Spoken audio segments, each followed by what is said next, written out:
বিশ্বনবী একবার সাইয়েদনা আনাস রাদিয়াল্লাহু তাআলা আনহুকে একটা ছোট্ট জিনিস আনতে পাঠালেন। সাইয়েদনা আনাস রাদিয়াল্লাহু তাআলা আনহু জিনিসটা আনতে যে মদিনার অলিতে গলিতে বাচ্চাদের খেলা দেখে জিনিস আনতে ভুলে খেলায় দাঁড়িয়ে গেলেন। ছোট মানুষ, ছোট্ট একটা বাচ্চা যদি আমার সাথে নেই, সে কি আমার প্রয়োজন বুঝবে? আমার সেন্টিমেন্ট যেরকম বাচ্চা কি ওটা টের পাবে? ছোট্ট আনাসকে বললেন, আমার জুব্বা নিয়ে আসো। বিষ্ণু ইসলাম শাম দেশের জুব্বা পড়তেন, বলতেন জুব্বা নিয়ে এসো। জুব্বা আনতে যখন বেরোলেন আনাস রাদিয়াল্লাহু তাআলা আনহু, দেখলেন মদিনার অলিতে গলিতে বাচ্চারা কুতকুত খেলে। কি খেলে? আপনারা খেলেন? তো এই খেলা দেখে আনাস রাদিয়াল্লাহু তাআলা আনহু ভুলে গেলেন যে বিশ্বনবীর জামা আনতে হবে। উনি ভুলে যে উনিও দাঁড়িয়ে খেলা দেখতে শুরু করলেন। এখন ঘন্টার পর ঘন্টা যায়, আনাসও আসে না, জামাও আসে না। বিশ্বনবী ভাবলেন, হায় রে, আনাস মনে হয় ভুলে গিয়েছে, কি আর করা যাই, নিজের জামা নিজেই নিয়ে আসি। বিশ্বনবী বের হলেন জামা আনতে। বের হয়েই দেখে মদিনার গলিতে বাচ্চারা খেলতেছে, ওইদিকে আনাস রাদিয়াল্লাহু আনহু দাঁড়ান।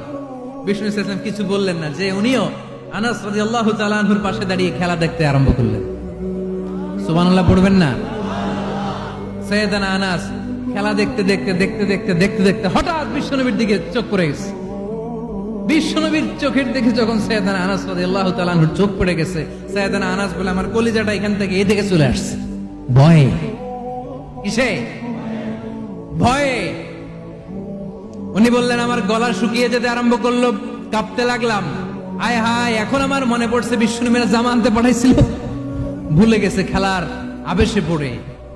উনি বললেন, বিশ্বনবী আমারে ধমক দেন নাই, আমার গায়ে হাত তোলেন নাই, জামা আনতে পাঠাইছি, এখানে খেলা দেখতেছো এটাও বলেন নাই, বিরক্তিও প্রকাশ করেন নাই। বিশ্বনবী শুধু একটা হাসি দিয়েছেন, স্মাইল। কি দিয়েছেন? একটা মুচকি হাসি দিয়েছেন। কি হাসি? সাইয়েদনা আনাস বলে, ওই যে ওই দিনের বিশ্বনবীর মুচকি হাসির শাসন মরার আগের দিন পর্যন্ত আমি আনাসকে সোজা রাস্তায় রেখেছি, আর ডানে বায়ে নেয় নাই। শাসন করতে জানলে লাঠি লাগে না, শাসন করতে জানলে ধমক লাগে না, শাসন করতে জানলে পিট্টি দেয়া লাগে না। মুচকি হাসি দিয়েও শাসন করা যায় কি যায় না? সাইয়েদনা আনাস বললেন, কোনোদিন মারে নাই, কোনোদিন ধমক দেয় নাই, সব সময় আমাকে আদর করেছে। চিল্লায় পড়েন সুবহানাল্লাহ। কতটুকু খেদমত আর করতে পারবে? বিশ্বনবীর মেসওয়াকটা এনে দেয়, সুবহানাল্লাহ পড়েন। বিশ্বনবীর আতরের শিশিটা এনে দেয়, বিশ্বনবীর জাইতুনের তেলের বোতলটা আগিয়ে দেয়, বিশ্বনবীর জামাটা প্রয়োজনে বিশ্বনবীর হাতে এনে দেয়। সাইয়েদনা আনাস বলেন, আমি 1 বছর নয়, 2 বছর নয়, 5 বছর নয়, 7 বছর নয়, 10 বছর বিশ্বনবীর খেদমত করেছি। ফামা দরাবানি, 10 বছরে একদিনও তিনি আমারে মারে নাই। সুবহানাল্লাহ। একদিন আমার গায়ে হাত তোলে নাই, হাত তোলা তো দূরের কথা, ওয়ালা সাব্বানি, কোনোদিন গালি দেয় নাই, ওয়ালা আবাসা আলা ওয়াজহি, কখনো বিরক্তি সরে ভ্রু কুঁচকে আমার দিকে বিশ্বনবী কোনোদিন তাকায় নাই। সুবহানাল্লাহ পড়ে। কোনোদিন আমার গায়ে হাত তোলে নাই। আরে হাত তোলা তো দূরের কথা, আমাকে ধমকি পর্যন্ত দেয় নাই। ধমকি দেয়া তো দূরের কথা, আমরা অনেক সময় বিরক্ত হয়ে ভ্রু কুঁচকাই না। এরকম বিরক্তি হলে আমরা কারোর প্রতি বিরক্ত হলে কি হয়? কপাল ভ্রু কুঁচকে ওঠে, ঠিক কিনা? সাইয়েদনা আনাস বললেন, কোনোদিন মারে নাই। খাদেম বলতেছে, খাদেম, বড় সাহেবের রিপোর্ট কার থেকে নিতে হয়? হয় খাদেম, নয় দারোয়ান, নয় ঘরের কাজের মেয়ে, না হলে ড্রাইভার। বিশ্বনবীর খাদেম বিশ্বনবীর ব্যাপারে কি কমেন্ট করছে? মা সাব্বানি ওয়ালা জারাবানি ওয়ালা আবাসা ফি ওয়াজহি, এই 10 বছরের খেদমতের জিন্দেগিতে কোনোদিন বিশ্বনবী আমারে মারে নাই, গায়ে হাত তোলে নাই। আরে হাত তোলা তো দূরের কথা, একটা ধমকও দেয় নাই। আরে ধমক দেয়া তো দূরের কথা, বিরক্তির সুরে ভ্রু কুঁচকে আমার দিকে কখনো তিনি তাকায় নাই। চিল্লায় বলো সুবহানাল্লাহ। আর আজকে মাইক পেলে মানবতা, মানবাধিকারের কর্মী কি সুন্দর কথা বলে, উইমেন রাইটস এর কথা বলে, শিশু শ্রম নিয়ে কথা বলে, আর বাড়িতে কাজের মেয়ের গায়ের মধ্যে খুন্তি, গরম খুন্তি পিঠের মধ্যে লাগিয়ে পিঠ ঝলসিয়ে দেয়। এরকম আছে না নাই? পত্রপত্রিকায় প্রায় দেখা যায় যে কাজের মেয়েদেরকে কি অত্যাচার করে।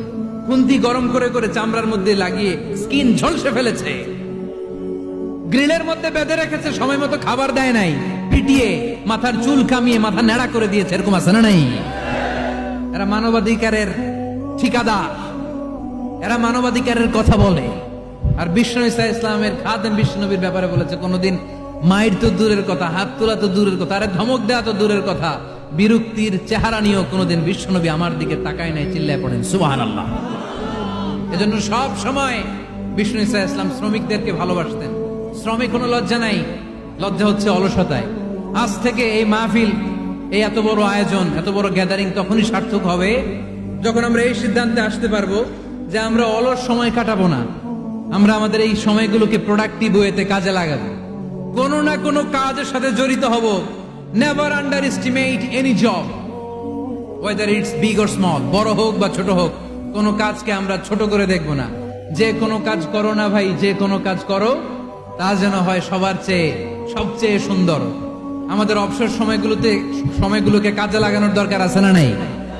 আমরা নিজেদেরকে কর্মঠ করে, কর্মজীবী হিসেবে, শ্রমজীবী হিসেবে নিজেদেরকে প্রতিষ্ঠিত করতে চাই। রাজি আছো মুসলমান? লক্ষ্মীপুরের যুবক ছেলেরা আওয়াজ করে বলো, পারা যাবে? লজ্জা কিসে? লজ্জা কিসে? অনেকে টাঙ্কি মারে, এদিক সেদিক ঘুরে, আর বলে আমার আব্বা চেয়ারম্যান। আরে তোর আব্বা চেয়ারম্যান, তুই কি? আমার আব্বা MP, member of the parliament. আরে তোর বাবা এমপি, এটা তো তার গৌরব, তোর কি আছে সেটা বল। এজন্য নিজের পায়ে দাঁড়াবো।